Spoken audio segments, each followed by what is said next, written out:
Salam Jastok. Ya, kali ini agak malam postingnya karena gue tadi taping di Helmi Yahya dan langsung ke DPI. Habis DPI baru gue bisa taping. Gue mau bahas satu topik, yaitu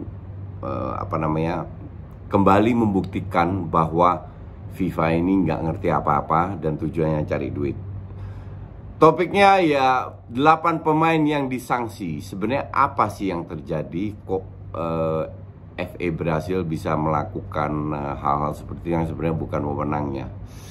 Jadi gini, aturan di FIFA dalam sikon normal itu bahwa pemain harus mengikuti pertandingan resmi jika diundang oleh FA-nya. Oke.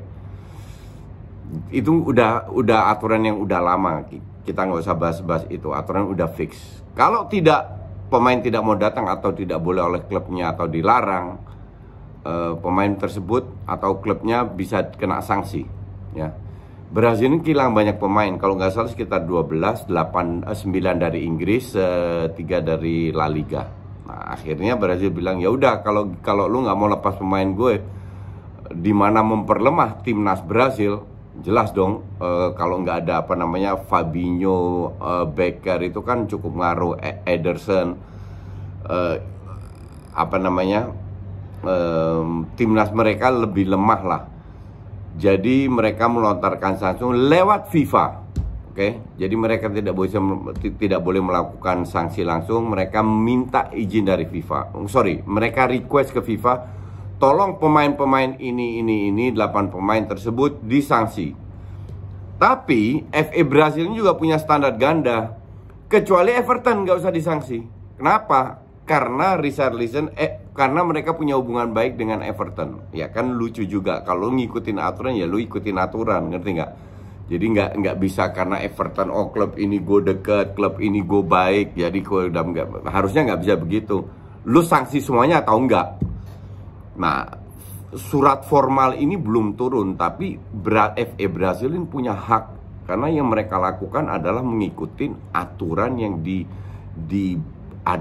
aturan yang memang sudah ada di FIFA Law of the Game.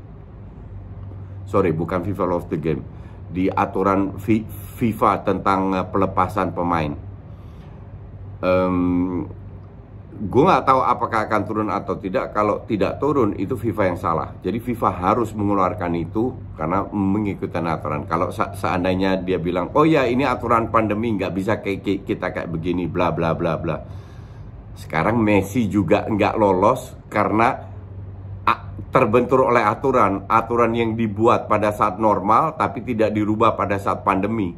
Jadi pertanyaannya kan begitu, aturannya kapan diberlakukan di pandemi atau tidak? Karena semua aturan yang entah itu aturan pemerintah atau apa itu kan dibuat pada saat sikon normal. Nah, kalau dari sisi Inggris paham juga, karena Brasil menerapkan red zone, itu India, Inggris dan South Africa. Si Inggris pun menganggap Brasil red zone.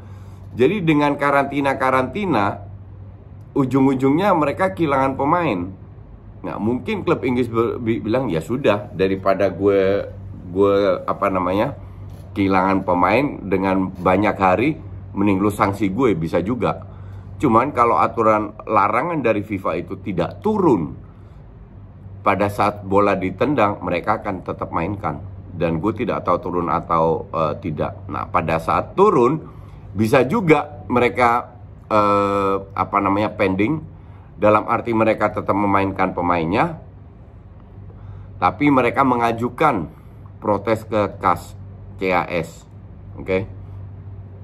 Itu satu-satunya jalan yang mereka bisa lakukan. Jadi kita tunggu dulu sampai apakah sanksi dari FIFA itu akan turun atau tidak. Nah, siapa yang dirugikan? Kalau gue bilang MU itu diuntungkan karena Fred nggak main.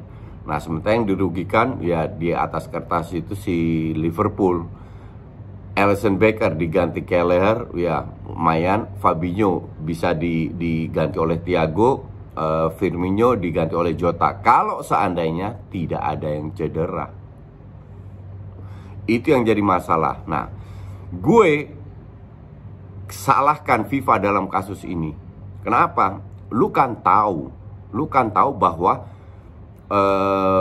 Brazil ini punya aturan di 3 negara yang gue sebut tadi itu masuk red zone, dimana kalau mereka datang harus karantina 4 hari. Itu tahu, dan pemerintah Brazil nggak akan merubah aturan mainnya. Nah, sementara dari Inggris pun demikian, memasukkan Brazil dalam dalam red zone, dimana yang pulang dari Brazil pun juga kena karantina. Masalahnya kan mereka sudah saling tahu aturan, but they don't care. FIFA itu nggak pernah peduli dengan hal-hal kayak begini. Harusnya kalau itu yang terjadi, apalagi mereka juga tahu bahwa kedua pemain ini memiliki pemain Inggris banyak, kedua tim Argentina maupun Brazil, tapi pemain Argentina kan dilepas. Dan ujung-ujungnya apa? Si Romero sama Lo Celso itu kalau mereka dari Brasil langsung ke Inggris, mereka karantina di rumah isoman 14 hari. Sementara mereka dari Brasil langsung terbang ke Kroasia, di mana mereka tidak usah isoman, mereka bisa latihan di luar. Dan akhirnya kembali lagi ke Inggris karena Kroasia tidak masuk dalam red zone. Nah, hal-hal kayak begini itu memang ribet, riweh kayak di Indonesia lah. Dan gue bilang yang dilakukan pemerintah itu sudah benar, yaitu main sepak bola Liga 1 dijalankan tapi mainnya di Jawa. Kenapa? Karena jaraknya tidak terlalu jauh, gampang tercapai, jadi mengurangin potensi untuk tertular. Jadi hal-hal kayak gini sebenarnya bisa dilakukan oleh FIFA, tapi they never care. Mereka itu nggak peduli, dan CONMEBOL nggak peduli.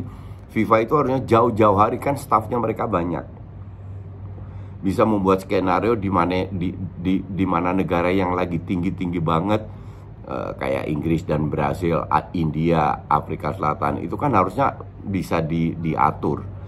Tapi ya gue nggak tahu kerjanya apa. Yang tahu gue tujuan mereka hanya ada cari-cari duit doang. Sama dengan Piala Dunia 2 tahun diselenggarakan, mereka hire Wenger sebagai jubir. Wenger itu cuma jubir, dia bukan anggota exco, dia bukan ketua, dia tidak bisa mengambil keputusan apa. Dia hanya melontarkan ide, mungkin iya, tapi dia kan bukan decision maker, ya kan? Tapi dia yang disodorkan karena dia punya nama, dia dikenal dan diminta untuk mempromosikan. Kan udah gila. Dan sekarang kita lihat Nasser protes, Nassernya PSG protes, terus Severin protes. Lihat aja, ini percaya gue, ini akan terjadi. 2 tahun itu pasti diteruskan. Kenapa?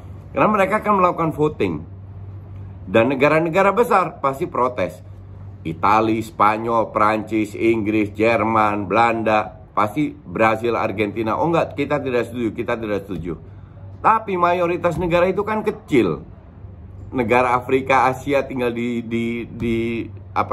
disuap-suap dikit, pasti mereka dukung. Dan banyak keputusan, itulah bokisnya FIFA. That's why gue tidak pernah setuju dengan sistem FIFA one man one vote. Gue selalu bilang, sekarang dengan aturan FIFA, negara kayak Botswana, kayak Guinea, Nepal, itu suaranya sama dengan Spanyol, Brasil, Argentina, Italia, Prancis, Jerman. One man one vote. Nggak bisa, harusnya mereka bikin kayak PBB ya. Jadi ada beberapa member, pemain penting yang punya veto. Itu harusnya dilakukan. Tapi ya inilah trik-triknya FIFA. Kenapa Blatter bisa puluhan tahun berada, karena negara-negara kecil ini di lobby semua. Kembali lagi, inilah tujuan kenapa gue selalu dukung ISL ya, karena mereka satu-satunya yang berani melawan. Kan yang lucu itu pemilik PSG, Nasser, dia itu member of director di UEFA. Kenapa? Karena di board of director itu boleh ada dua klub menjadi direktur. Satunya Agnelli Juventus, kedua dia PSG. Nah, dia diusulkan oleh asosiasi klub. Asosiasi klub sekarang ketuanya dia juga. Nah, of course dia menentang semua aturan. Kenapa? Karena PSG dan City itu kan dikelola pakai duit negara. Jadi persaingan udah nggak fair lagi. Mereka nggak ada serinya duitnya. Sekarang mereka bayar ratusan juta gaji, oke? Dan they don't care. Neymar 200 juta aja, Mbappe 200 juta aja nggak mau dijual. Inilah, kalau gue menentang sesuatu pasti banyak alasan di belakang itu. Gue nggak asal ngomong. Nanti kedepannya kalian akan tahu siapa yang benar, siapa yang salah. Oke? Besok gue akan bikin preview Liga Inggris. Minggu ada review ya. Thanks for watching.